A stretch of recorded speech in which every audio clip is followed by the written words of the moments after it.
For years, the Star Wars prequels were mocked, criticised and dismissed. Bad dialogue, overuse of CGI, too political. But here's the twist. In 2026, with Star Wars more divided than ever, the prequel trilogy might actually be the blueprint Disney should be studying right now. Because while modern Star Wars struggles with direction, consistency and character purpose, the prequels did something incredibly rare. They told a complete story on purpose. So what did the prequels get right? And why does it matter more today than it ever did before? Let's be clear, Star Wars doesn't have a budget problem, it doesn't have a talent problem, and it definitely doesn't have a fan interest problem. It has a storytelling problem. Modern Star Wars often feels like it's being written one project at a time, instead of as a part of a larger plan. Rey's parents weren't decided until late into the trilogy, Finn's arc constantly shifted between Stormtrooper, comic relief and almost Jedi. Kylo Ren's path veered wildly between villain, anti-hero and redemption speedrun. Grogu's destiny, Jedi or Mandalorian, has been reversed more times than most characters evolve in an entire saga. These aren't small issues, they are symptoms of something bigger, and this is where the prequel trilogy quietly becomes incredibly relevant again. The biggest strength of the prequel trilogy wasn't the visuals, it wasn't the lightsaber fights, it wasn't even the music. It was the intent. From the beginning, George Lucas knew exactly where the story was going. This was the tragedy of Anakin Skywalker, the rise of Palpatine, the fall of the Jedi Order, and the transformation of the Republic into the Empire.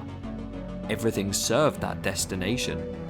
The Clone Wars weren't just background noise, they were the mechanism of manipulation. Palpatine wasn't just a villain, he was a chess master reshaping the galaxy. And Anakin wasn't just the chosen one, he was a fundamentally good person, slowly, painfully corrupted. Even when individual scenes stumbled, the story never lost its spine. And that's something modern Star Wars desperately lacks. But the plan alone wasn't enough. It worked because of the characters. One of the most underrated aspects of the prequels is just how populated they feel. Not just with faces, but with perspectives. Qui-Gon Jinn believed the Jedi had lost their way. Mace Windu represented rigid tradition. Obi-Wan balanced duty with compassion. Dooku fell because he saw the cracks first. Padme fought politically while others fought physically. Yoda wrestled with the limits of Jedi arrogance, and Palpatine exploited all of it.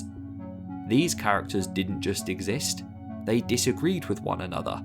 That friction is what made the story feel alive. Compare that to modern Star Wars, where entire legacy characters were sidelined or underused. Luke's wisdom was replaced, Leia's political legacy was barely explored, Boba Fett was stripped of his power almost overnight. Instead of a galaxy of philosophies, we were often given just one emotional viewpoint and told to accept it.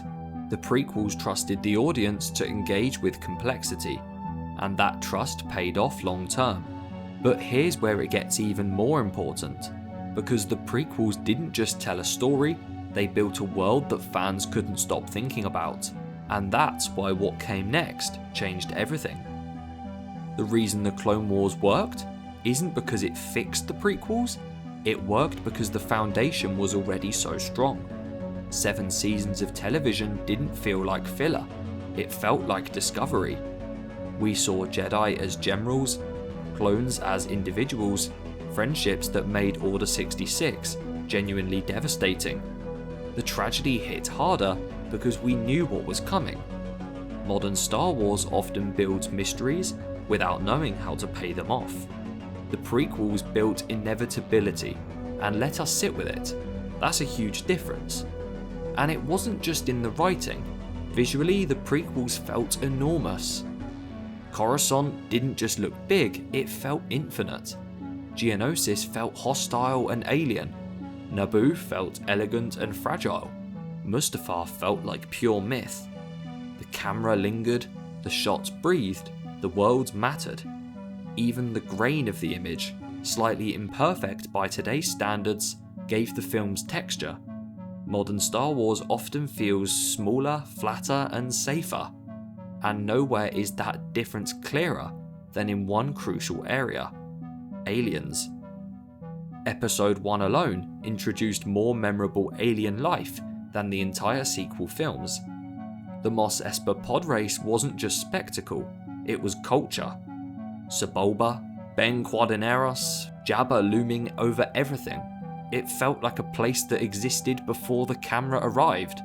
The sequels often felt like Earth actors in space costumes. The prequels felt like a galaxy that didn't care if you understood it. And that's exactly why it worked. But none of this matters unless the story connects emotionally, and that is where the prequels truly endure.